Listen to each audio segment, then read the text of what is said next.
Dear students, previous lecture में हमने discuss किया था डाइजेशन इन बक्कल कैविटी और स्टमक के बारे में। ठीक है, अगर हम बक्कल कैविटी के बारे में बात करें तो बक्कल कैविटी में से जो सबसे इंपॉर्टेंट एंजाइम है वो है सैलिवरी अमाइलेज, जो किसका डाइजेशन करता है, कार्बोहाइड्रेट का डाइजेशन करता है। ठीक है, और उसके बाद हमने स्टमक में डाइजेशन की बात करी थी, तो स्टमक में आपने ध्यान में रखना है किसका डाइजेशन स्टार्ट होता है, वहां पे प्रोटीन्स का। तो आज हम बात करेंगे digestion in small intestine, digestion in small intestine. Small intestine में अगर हम डाइजेशन की बात करें तो सबसे पहले ना आपको डाइजेशन, जो भी हम फूड खाते हैं, ठीक है, फूड लेते हैं, उसके इंपॉर्टेंट कंस्टिट्यूएंट्स का पता होना चाहिए, कौन कौन से कंस्टिट्यूएंट्स हैं। ठीक है, तो अगर हम बात करें इंपॉर्टेंट कंस्टिट्यूएंट्स की तो क्या क्या होते हैं हमारे फूड में? कार्बोहाइड्रेट्स, कार्बोहाइड्रेट्स होता है, प्रोटीन्स होते हैं,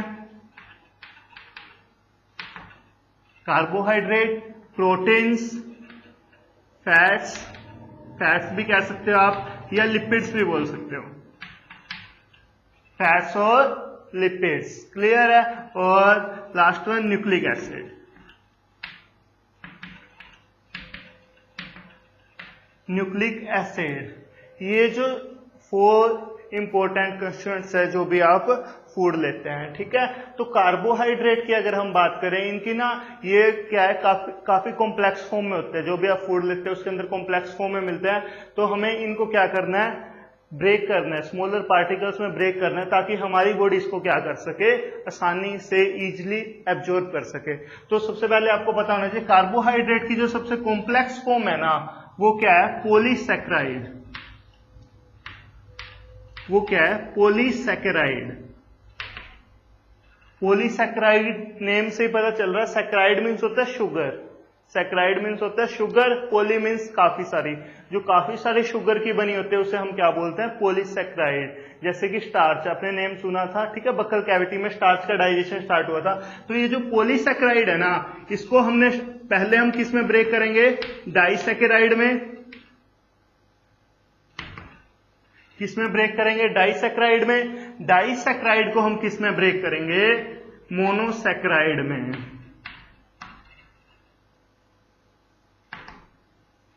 मोनोसैकेराइड में, क्लियर है।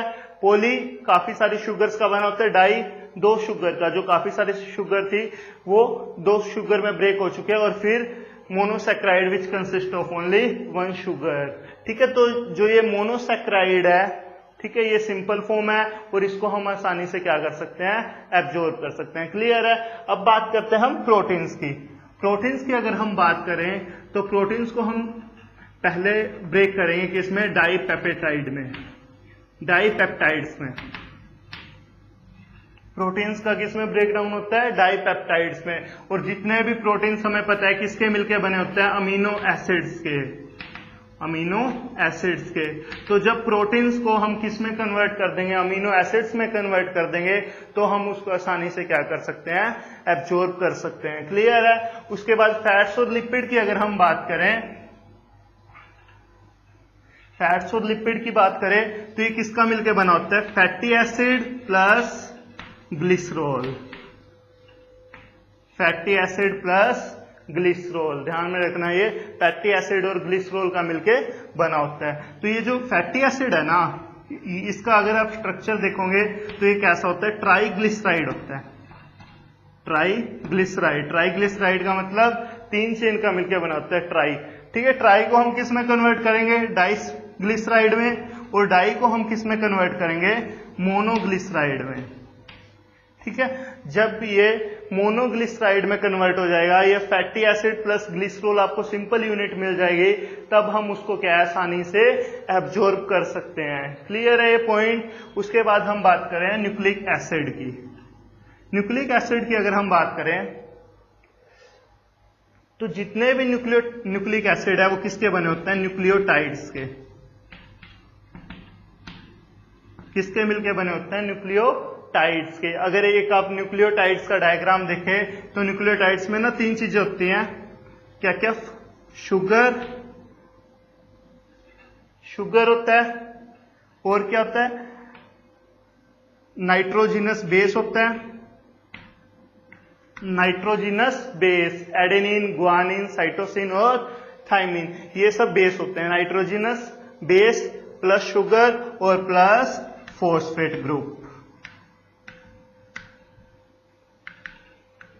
प्लस फॉस्फेट ग्रुप, इन तीन चीजों का मिलकर बना होता है न्यूक्लियोटाइड्स। ठीक है, तो और न्यूक्लिक एसिड किसका बना होता है, जब एक न्यूक्लियोटाइड है, ठीक है, एक न्यूक्लियोटाइड किसका मिलकर बना हुआ है, शुगर का, नाइट्रोजिनस बेस और फॉस्फेट। जब आप इन तीनों को मिला दोगे तो न्यूक्लियोटाइड बनता है। और जब एक न्यूक्लियोटाइड दूसरे न्यूक्लियोटाइड से, दूसरा तीसरे से, ऐसे जब वो अटैच होते हैं तो किसकी फॉर्मेशन होती है, न्यूक्लिक एसिड की, डीएनए और आरएनए की फॉर्मेशन होती है। क्लियर है। और जब न्यूक्लियोटाइड्स हमें पता है, ठीक है, न्यूक्लियोटाइड्स किसका मिलकर बना हुआ है, sugar plus nitrogenous base plus phosphate group.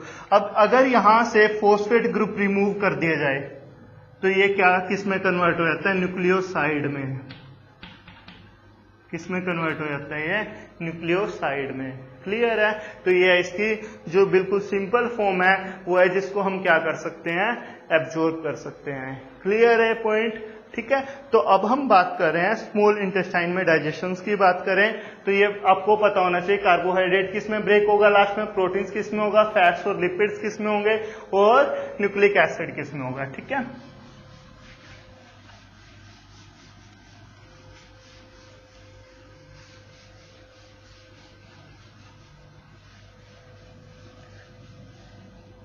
Small intestine की अगर हम बात करें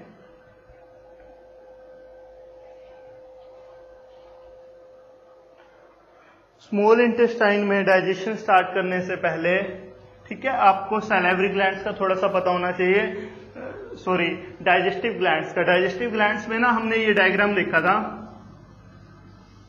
ये कुछ, ठीक है, ये लीवर है,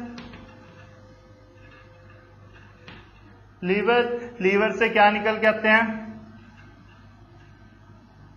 hepatic lobules, hepatic lobule,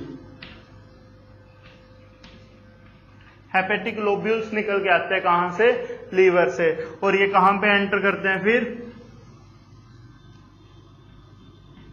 gall bladder के अंदर।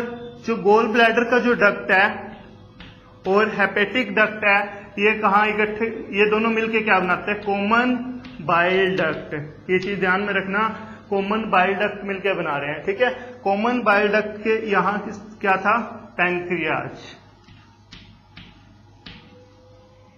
पैनक्रियाज।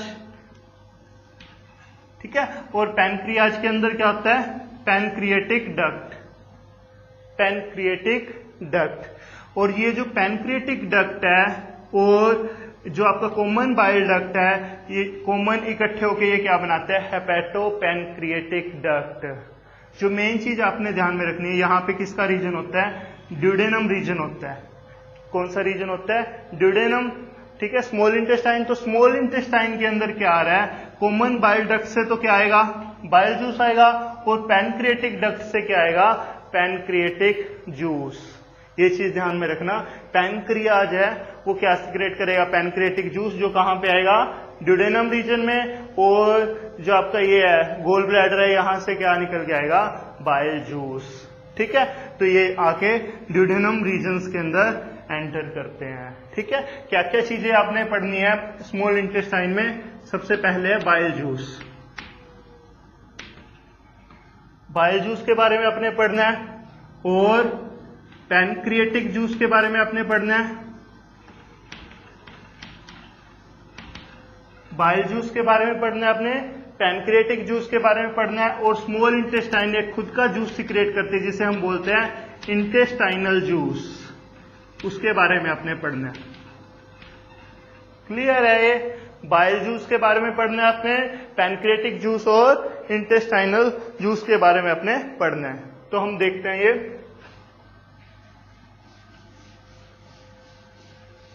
बाइल जूस कहां से आया था, कॉमन बाइल डक्ट से, और कहां पे एंटर किया उसने, ड्यूडेनम रीजन में। अगर हम बाइल जूस की बात करें ना, bile juice it contain it contain bile salt. Bile salt सबसे पहली जो इंपॉर्टेंट चीज आपने ध्यान में रखनी है, it contain bile salts, bile pigments, bile salt, bile pigments, phospholipids,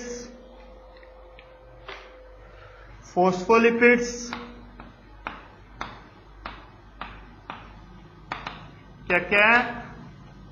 bile juice contain bile salt, bile pigments, phospholipids and cholesterol. और जो सबसे इंपॉर्टेंट चीज आपने ध्यान में रखनी है, it does not contain any enzymes. Does not contain any enzymes. Clear है? बाइल जूस के पास कोई भी एंजाइम नहीं होता, ये चीज ध्यान में रखना आप, ठीक है? Bile salt, bile pigment, phospholipid, cholesterol ये सब होता है, बट बाइल जूस के पास कोई भी एंजाइम नहीं होता। क्लियर है? उसके बाद एक चीज आपने ध्यान में रखनी है, जो बाइल जूस है वो एक खुद के पास तो इसके पास एंजाइम नहीं है, बट ये एक एंजाइम को एक्टिवेट करता है, दैट इज लाइपेज। नेम से ही पता चल रहा है, LIP। एज आपको हर एंजाइम के पीछे देखने को मिलेगा, एज वर्ड, ठीक है? जो सुफिक्स यूज किया जाता है एंजाइम्स के लिए, वो क्या यूज किया जाता है? एज। और ये जो लाइपेज एंजाइम्स है, किसके ब्रेकडाउन में हेल्प करेगा? लिपिड्स के, लिपिड्स या फिर फैट्स के। क्लियर है? ये चीज ध्यान में रखना आप। तो ये था हमारा बाइल जूस के बारे में, जो कहां पे एंटर कर रहा है? ड्यूडेनम रीजन्स के अंदर। अब बात करते हैं हम पैनक्रिएटिक जूस की। Pancreatic juice contain variety of enzymes. Pancreatic juice जब स्मॉल इंटेस्टाइन के अंदर एंटर करता है तो उसके पास ना काफी सारे एंजाइम्स होते हैं, लाइक ट्रिप्सिनोजन। फर्स्ट जो एंजाइम है वो क्या है? Trypsinogen. Trypsinogen, pancreatic juice contain trypsinogen, chymotrypsinogen,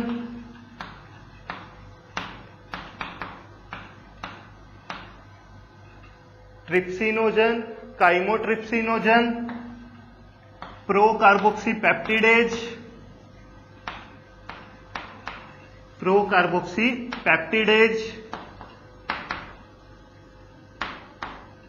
ठीक है? अमाइलेज,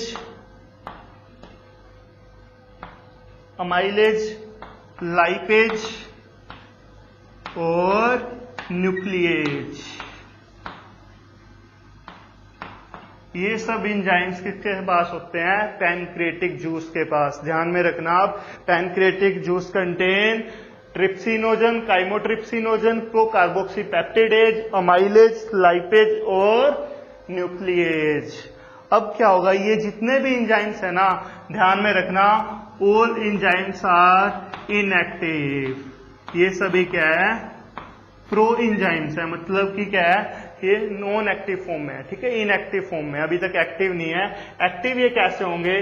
जब ये स्मॉल इंटेस्टाइन के अंदर एंटर करते हैं, पैनक्रिएटिक जूस एंटर कर रहा है, पैनक्रिएटिक जूस के पास ये सब एंजाइम्स है, ठीक है? तो जो इंटेस्टाइन्स है ना, स्मॉल इंटेस्टाइन है आपकी, स्मॉल इंटेस्टाइन एक एंजाइम सिक्रेट करती है, सिक्रेट एंड एंजाइम्स, जिसका क्या नाम है? Very very very important, enterokinase.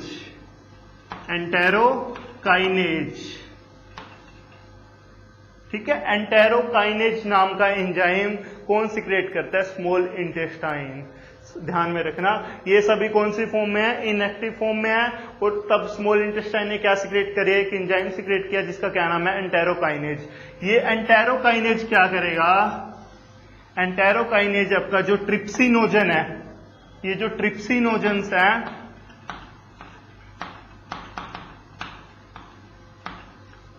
ट्रिप्सिनोजन्स को एंटेरोकाइनेज किस में कन्वर्ट कर देता है? एक्टिव फॉर्म में कन्वर्ट कर देता है, जिसका क्या नाम है? ट्रिप्सिन। किस में कन्वर्ट कर देता है? ट्रिप्सिन में। ध्यान में रखना, ये चीज काफी इंपॉर्टेंट। ट्रिप्सिनोजन अब एक्टिव फॉर्म में कन्वर्ट हो चुका है ट्रिप्सिन्स में। बाकी सभी अभी भी क्या है? इनएक्टिव है। काइमोट्रिप्सिनोजन, प्रोकार्बोक्सीपेप्टिडेज, अमाइलेज, लाइपेज और न्यूक्लिएज, ये सभी अभी तक क्या है? इनएक्टिव फॉर्म है। सिर्फ एक्टिव फॉर्म में अभी तक कौन गया? ट्रिप्सिनोजन। और किसकी हेल्प से गया? एंटेरोकाइनेज की।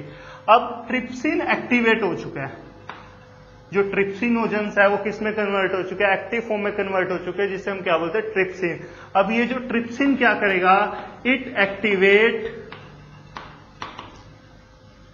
Activate all other enzymes,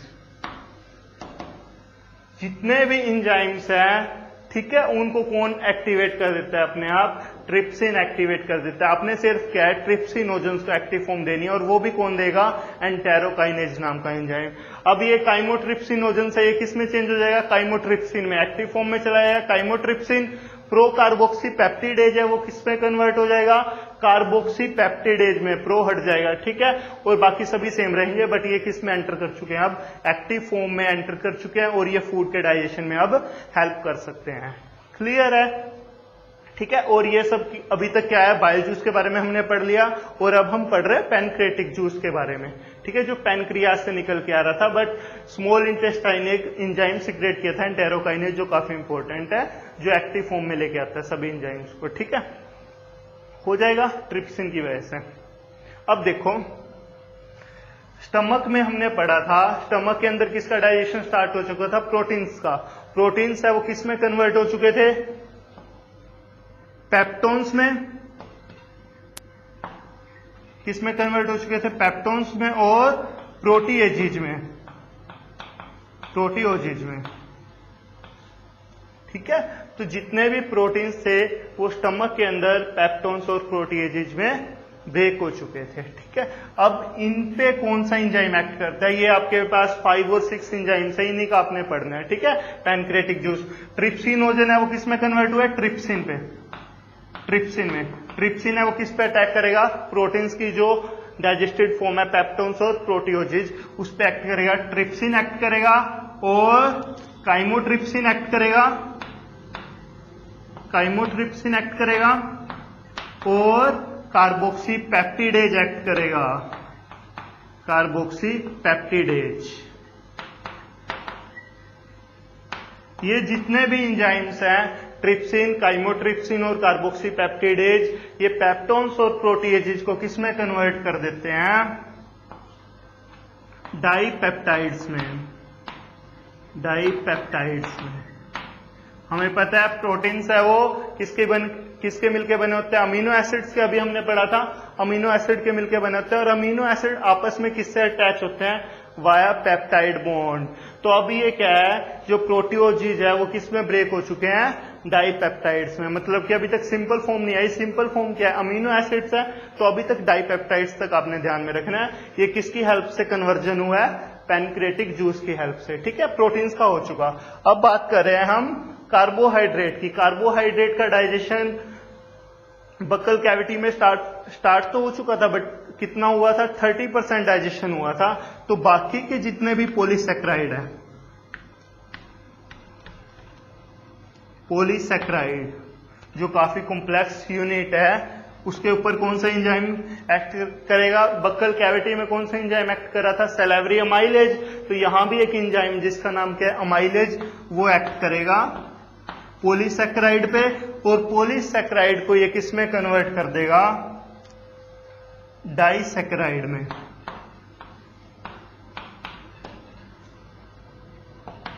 polysaccharide is converted into disaccharide with the help of amylase, ठीक है। प्रोटीन्स का डाइजेशन हो चुका, कार्बोहाइड्रेट का डाइजेशन हो चुका। उसके बाद हम बात कर रहे हैं फैट्स की। फैट्स की अगर हम बात करें तो जो फैट्स है वो कैसे होते हैं, ट्राइग्लिसराइड इन नेचर होते हैं, और इन पे एक एंजाइम एक्ट करेगा, दैट इज लाइपेज। फैट्स या फिर लिपिड्स, लिप से लिपिड्स, ठीक है। तो लाइपेज है वो फैट पे एक्ट करेगा और इसको किस में कन्वर्ट कर देगा, डाइग्लिसराइड में, डाइग्लिसराइड, ठीक है। 3 चेन के मिलके बने होते हैं ट्राइग्लिसराइड। तो ये लाइपेज की हेल्प से किस में कन्वर्ट हुआ, डाइग्लिसराइड में। डाइग्लिसराइड पे फिर से लाइपेज एक्ट करेगा और ये किस में कन्वर्ट हो जाएगा, मोनोसैकेराइड में, मोनोसैकेराइड में। क्लियर है, सॉरी,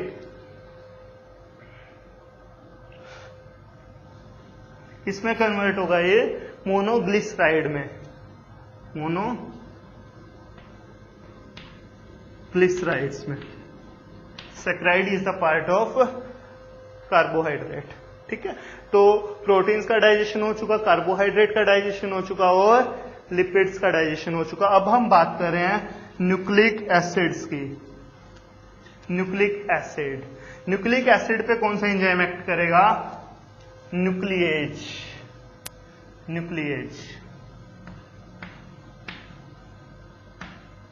कौन सा एंजाइम एक्ट करेगा? न्यूक्लिएज। और जब न्यूक्लिएज है न्यूक्लिक एसिड पे एक्ट करेगा तो इसको किस में कन्वर्ट कर देगा? न्यूक्लियोटाइड्स में। न्यूक्लियोटाइड्स हमें पता है 3 पार्ट्स का मिलकर बनाता है, शुगर, नाइट्रोजनस बेस और प्लस फॉस्फेट ग्रुप। ठीक है, तो ये न्यूक्लियोटाइड्स, उसके बाद न्यूक्लियोटाइड्स पे एक्ट करेगा न्यूक्लियोटाइडेज।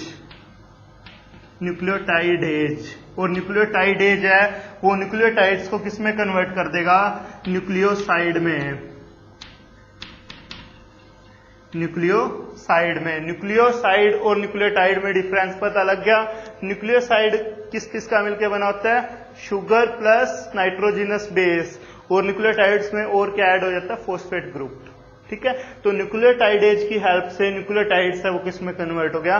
न्यूक्लियोसाइड में। बट ये जितने भी है डाइपेप्टाइड्स हैं, डाइसैकेराइड है, मोनोग्लिसराइड है और न्यूक्लियोसाइड है, ये सिंपल फॉर्म नहीं है, इनको अभी हम एब्जॉर्ब नहीं कर सकते। इनको और फर्दर हमें क्या करना पड़ेगा? सिंपल फॉर्म में कन्वर्ट करना पड़ेगा। जैसे कि जो प्रोटीन्स है जो डाइपेप्टाइड फॉर्म है ये किस में कन्वर्ट होगी? आगे अमीनो एसिड्स में। डाइसैकेराइड किस में कन्वर्ट होगी? मोनोसैकेराइड में। मोनोग्लिसराइड किस में कन्वर्ट होगा? फैटी एसिड एंड ग्लिसरॉल में। जब ये वाली हमें यूनिट्स मिलेगी तब क्या है वो सिंपल एब्जॉर्बेबल फॉर्म में हो जाते हैं। और न्यूक्लियोसाइड है वो किस में कन्वर्ट होगा? आगे शुगर प्लस नाइट्रोजनस बेस में। ठीक है, जब ये वाली फॉर्म मिल जाएगी तब हम उसको क्या कर सकते हैं? एब्जॉर्ब कर सकते हैं। अब देखो, अब हम चलते हैं, पैनक्रिएटिक जूस हमारा खत्म हो चुका। ठीक है, पैनक्रिएटिक जूस का फंक्शन पता लग गया। ये सारा जो डाइजेशन है किसकी हेल्प से हो रहा है?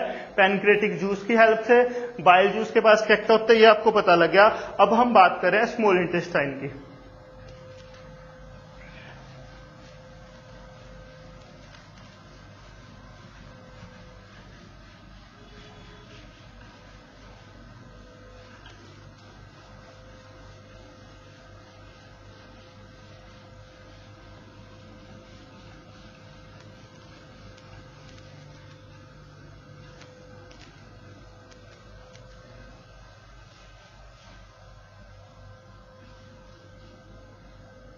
अगर बात की जाए स्मॉल इंटेस्टाइन की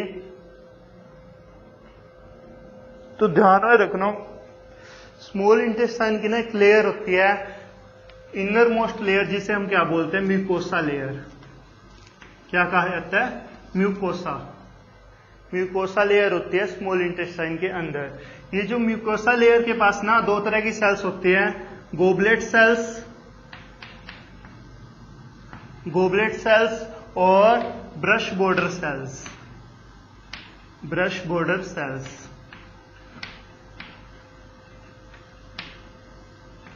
ठीक है, स्मॉल इंटेस्टाइन के बारे में हम पढ़ रहे हैं। इससे पहले एक एंजाइम सीक्रेट किया था स्मॉल इंटेस्टाइन ने जिसका क्या नाम था? एंटेरोकाइनेज। और उसकी हेल्प से पैनक्रिएटिक जूस जितने भी थे वो एक्टिव फॉर्म में चले गए थे। ठीक है, और थोड़ा सा डाइजेशन पैनक्रिएटिक जूस की वजह से हो चुका था।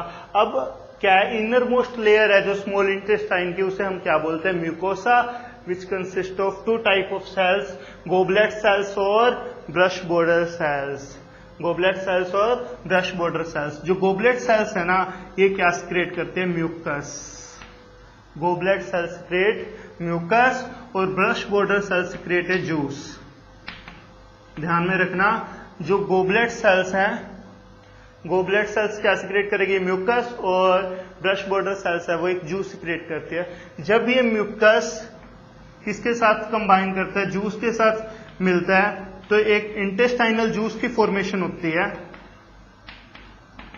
इंटेस्टाइनल जूस की फॉर्मेशन होती है। Very very very important, 1 number में पूछा जा सकता है। इंटेस्टाइनल जूस बनता है जिससे हम क्या बोलते हैं? Succus entericus, succus entericus, very important, succus entericus. ठीक है, सक्कस इंटेरिकस क्या होता है? It is a mixture of mucus which is secreted by goblet cell of mucosa and juice which is secreted by brush border cells of mucosa epithelium. ठीक है, इन दोनों का क्या है? मिक्सचर है, किस किस का? म्यूकस और जूस का। ठीक है, सक्कस इंटेरिकस की अगर हम बात करें, सक्कस इंटेरिकस वेरी इंपॉर्टेंट है। ठीक है, it contain variety of enzymes, जैसे पैनक्रियाटिक जूस में काफी सारे एंजाइम्स थे, वैसे ही सक्कस इंटेरिकस में कौन कौन से एंजाइम्स होते हैं? जो पहला एंजाइम है वो है डाइपेप्टिडेज, इट कंटेन डाइपेप्टिडेज।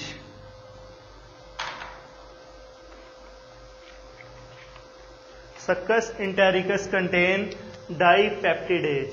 ठीक है, उसके बाद डाइसैक्रिडेज, डाइसैक्रिडेज, डाइसैक्रिडेज, और उसके बाद डाइसैक्रिडेज के बाद लाइपेज।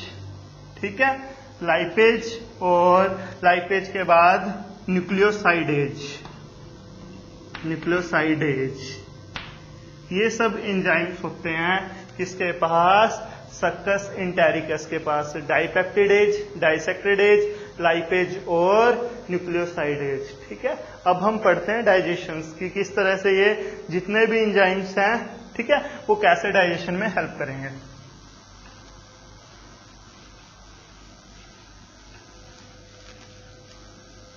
पैनक्रियाटिक जूस ध्यान में है, पैनक्रियाटिक जूस की वजह से प्रोटीन्स, कार्बोहाइड्रेट्स, लिपिड्स और न्यूक्लिक एसिड है थोड़े बहुत डाइजेस्ट हो चुके थे, उनका डाइजेशन स्टार्ट हो चुका था। ठीक है, तो अभी हमने पढ़ा है जो पैनक्रियाटिक जूस की हेल्प से जो पेप्टोन्स है और प्रोटीएजेज है वो किस में कन्वर्ट हुए हैं? डाइपेप्टाइड्स में। किस में कन्वर्ट हुए थे? डाइपेप्टाइड्स में। ठीक है, प्रोटीन्स डाइपेप्टाइड्स में कन्वर्ट हुए थे, और ये जो डाइपेप्टाइड्स हैं इन पे एक एंजाइम एक्ट करेगा जिसका क्या नाम है? डाइपेप्टिडेज, डाइपेप्टिडेज। और जो डाइपेप्टिडेज है वो डाइपेप्टाइड्स को किसमें कन्वर्ट कर देगा? अमीनो एसिड्स में, which is a simple and absorbable form. ठीक है, इसको हम आसानी से एब्जॉर्ब कर सकते हैं। ये हुई प्रोटीन्स की बात। अब हम बात कर रहे हैं कार्बोहाइड्रेट्स की। कार्बोहाइड्रेट का डाइजेशन किससे स्टार्ट हुआ था? पॉलीसैकेराइड से। पॉलीसैकेराइड किस में कन्वर्ट हुए थे? डाइसैकेराइड में। और डाइसैकेराइड आगे किस में कन्वर्ट होंगे? मोनोसैकेराइड में। कौन से एंजाइम की हेल्प से? डाइसैकेराइडेज की हेल्प से। अब जो डाइसैकेराइड है ना, अगर हम उनकी एग्जांपल्स की बात करें हमारी बॉडी में कौन कौन से होते हैं, तो आपको पता होना चाहिए maltose, maltose, sucrose, maltose, sucrose और लैक्टोज, जिन्हें हमने डाइजेस्ट करना है। ठीक है, माल्टोज, सुक्रोज और लैक्टोज, ये क्या है? डाइसैकेराइड, और इनके लिए एक एंजाइम यूज किया जाता है डाइसैकेराइडेज। ठीक है, बट हम एग्जांपल्स की बात कर रहे हैं, तो माल्टोज को ब्रेक करने के लिए एंजाइम का नाम है माल्टेज। क्या नाम है? Maltase. Ase use for enzymes. ठीक है, ase word use for enzymes. Sucrose के लिए यूज किया जाता है सुक्रेज, सुक्रेज। ठीक है, और लैक्टोज के लिए क्या यूज किया जाएगा? आपको खुद को पता लग गया होगा, लैक्टेज।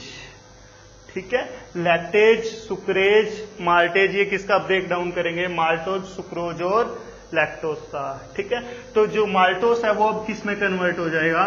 ग्लूकोज प्लस ग्लूकोज में। जो सिंपल फॉर्म है उसके अंदर ये कन्वर्ट हो चुके हैं, ग्लूकोज प्लस ग्लूकोज। दो ग्लूकोज जब आपस में कंबाइन होते हैं तो किसकी फॉर्मेशन होती है? माल्टोज की। अब माल्टोज को किसने ब्रेक किया? माल्टेज ने। किसमें? ग्लूकोज प्लस ग्लूकोज में। सुक्रोज की अगर हम बात करें, sucrose give glucose plus fructose. ठीक है, फ्रक्टोज और ग्लूकोज मिलता है हमें किससे? सुक्रोज से। ठीक है, और लास्ट हम बात कर रहे हैं लैक्टोज की, जिसके ब्रेकडाउन में कौन हेल्प करेगा, कौन हेल्प करेगा, लैक्टेज, और ये किस में ब्रेक कर देगा इसको, glucose plus galactose, glucose plus galactose में जो लैक्टोज है वो ब्रेक हो चुका, और ये जो आपकी जितने भी है प्रोटीन्स की अमीनो एसिड और डाइसैक्राइड की ग्लूकोज प्लस ग्लूकोज, और सुक्रोज की ग्लूकोज प्लस फ्रक्टोज, और लैक्टोज की ग्लूकोज प्लस ग्लैक्टोज, ये क्या है, सिंपल फॉर्म है, इसको हम आसानी से क्या कर सकते हैं, एब्जॉर्ब कर सकते हैं। ठीक है, क्लियर है इतना। ठीक है, अब हम बात करेंगे, हमारा क्या रह गया, न्यूक्लिक एसिड रह गया और लिपिड्स रह गए। लिपिड्स में हम कहां तक आ गए थे, मोनोग्लिसराइड तक, मोनोग्लिसराइड, मोनोग्लिसराइड पे एक्ट करेगा लाइपेज, कौन सा एंजाइम एक्ट करेगा, लाइपेज, और लाइपेज जब मोनोग्लिसराइड पे एक्ट करेगा तो ये इसको किस में ब्रेक कर देगा, सिंपल फॉर्म में, that is fatty acid plus glycerol, fatty acid और ग्लिसरॉल, ये भी क्या है आपके सिंपल फॉर्म, जो लिपिड्स है वो भी सिंपल फॉर्म में कन्वर्ट हो चुके हैं। अब हम बात कर रहे हैं, लास्ट पार्ट है जो न्यूक्लिक एसिड। न्यूक्लिक एसिड का किसमें ब्रेक डाउन हो गया था, पैनक्रियाटिक जूस की हेल्प से, न्यूक्लियोटाइड्स में, न्यूक्लियोटाइड्स फर्दर किसमें ब्रेक हो गए थे, न्यूक्लियोसाइड में। अब जो न्यूक्लियोसाइड है, न्यूक्लियोसाइड है, इन पे एक एंजाइम एक्ट करता है, कौन सा, न्यूक्लियोसाइडेज,